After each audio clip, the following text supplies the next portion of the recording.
We are standing in front of the first Rotary Jail that was ever built in the world. We were built in 1881. We started accepting prisoners in 1882, and we held our last prisoner in 1973.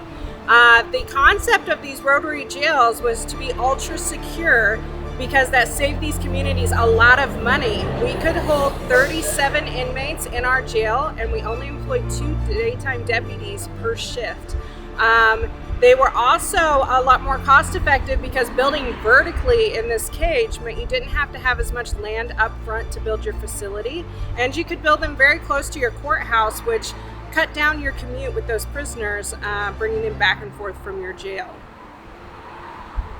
So the security of these Rotary jails is because the cell blocks are built in a cylinder in a solid cage of bars, and there are only 2 entry points. So every inmate has to go through the first floor entrance or the upstairs entrance, and then the whole mechanism rotates the inside of their cells behind that cage of bars. So once they're in the system, there's no door or lock or any weak point for them to work out for escape. They are stuck there until they are brought back to the front by a guard from out here with this crank.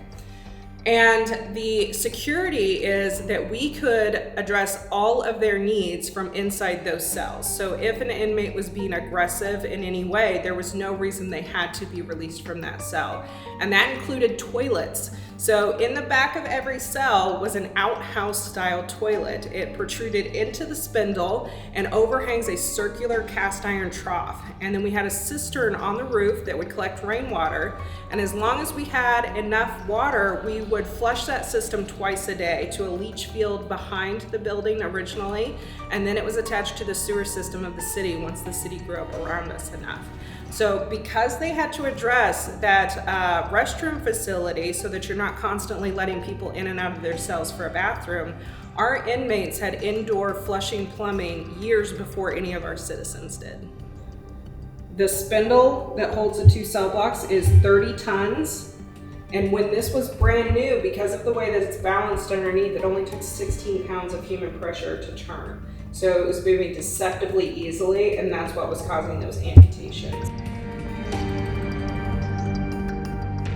So even though this system was inescapable and it was very secure to work in, it was very dangerous for our inmates. And that's because this part of the building is completely stone and steel, so it has no natural insulation of its own. In the summers, it gets very, very hot and humid, and in the winters, it gets very, very cold.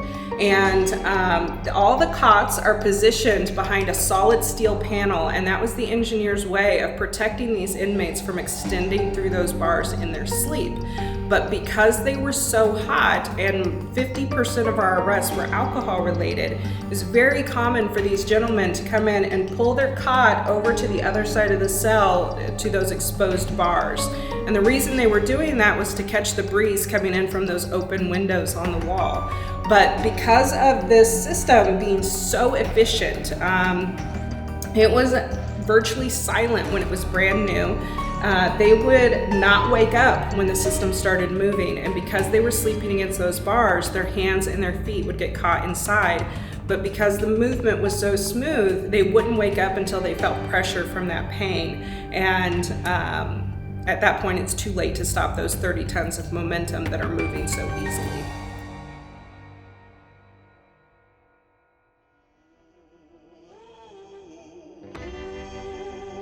Where the men working here were able to turn it because it didn't take as much effort, but I need more leverage, so we just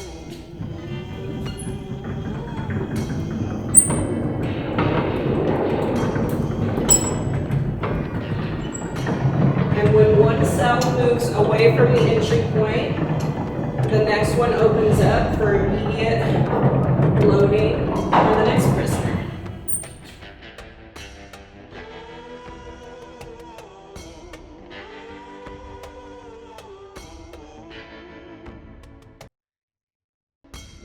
As far as the movement of the system, there are large ball bearings up here in the spindle, and then all along the edge of this stone wall are steel rollers that support the outer edge of that platform as it spins. the house was the sheriff's residence. He got this as part of his position, but he was responsible for furnishing the entire home on his own. So many of those sheriffs had to sell their belongings after their term was up. So the belongings that we have in the building today are from the Tannenbaum family. When we closed down as a jail in 1973, the city had plans to destroy the building, and the Tannenbaum family bought the property for $1 at police auction and immediately turned it into a historic landmark to protect it in the future. This building was our first building in Crawfordsville to have electricity running to it. But when the first families lived here, it was all gas lighting because we didn't have that technology yet. But since they knew it was coming in the next few years, they went ahead and they wired the whole house for electricity so that when it arrived in the city, they could just hook it up outside. So this light feature right here was custom built for the house.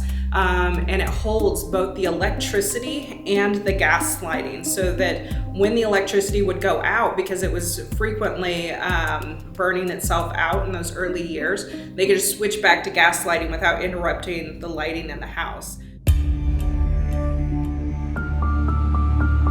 Right here, where our wheelchair ramp is today, was the original site of our gallows. We did have 2 public executions here at the Rotary Jail.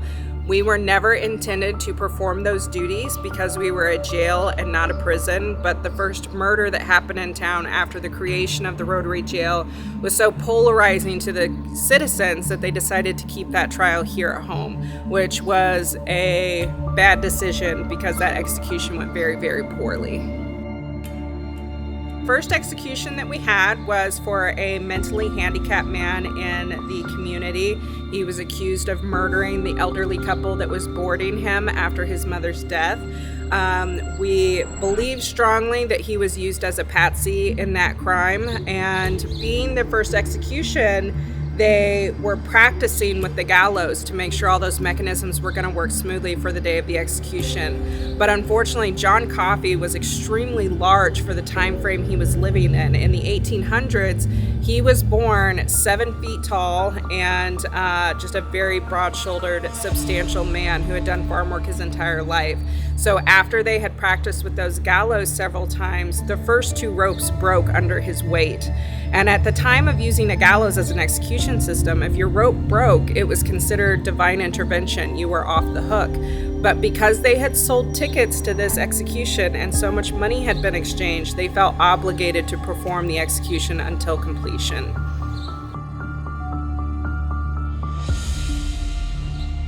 It has not been confirmed that Stephen King found the inspiration for the Green Mile off of this story, but it is believed by many people that that was the inspiration.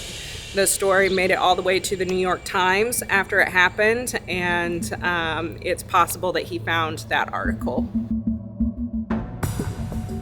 On the upstairs cells of our jail, we have the maximum security cell, which was used for violent offenders, but it was also used for the mentally ill because mental illness wasn't understood at the time.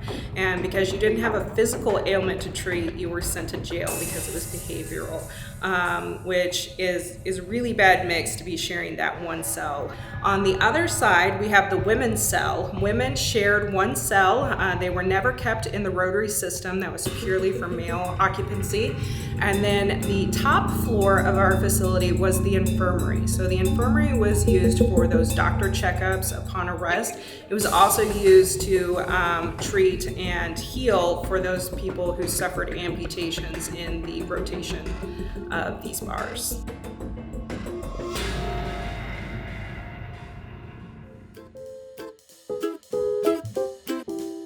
So this is Liz Shaw. Liz Shaw was our last matron of the jail. She's still living here in Crawfordsville, and she became kind of a local celebrity while she was working here because Liz did not believe it was her job to punish these prisoners. She didn't know their case. She didn't know if they were guilty or not. So for her, she cooked exactly for the inmates what she was cooking for her family.